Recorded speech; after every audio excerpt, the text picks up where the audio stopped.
আসসালামু আলাইকুম প্রিয় শিক্ষার্থী ভাই বোনরা, আজকে তোমাদেরকে আমি দেখাবো ইংরেজি জি বর্ণের উচ্চারণ কখন বর্গুজ্জা হয়।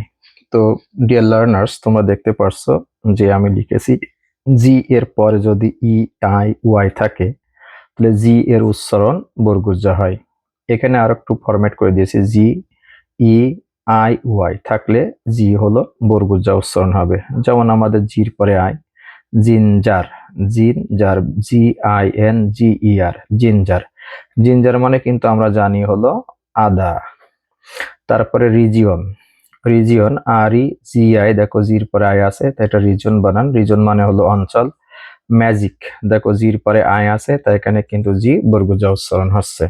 তারপরে জির পরে ই থাকলে জি বর্গুজা উচ্চারণ হয়, যেমন gentle, GENTLE, gentle. Large, LARGE, জির পরে ই, এখানে জি হলো বর্গুজা উচ্চারণ হচ্ছে। তারপরে জির পরে ওয়াই, যেমন আমরা বলতে পারি gym, GYM, gym. Astrology, ASTROLOGY, astrology.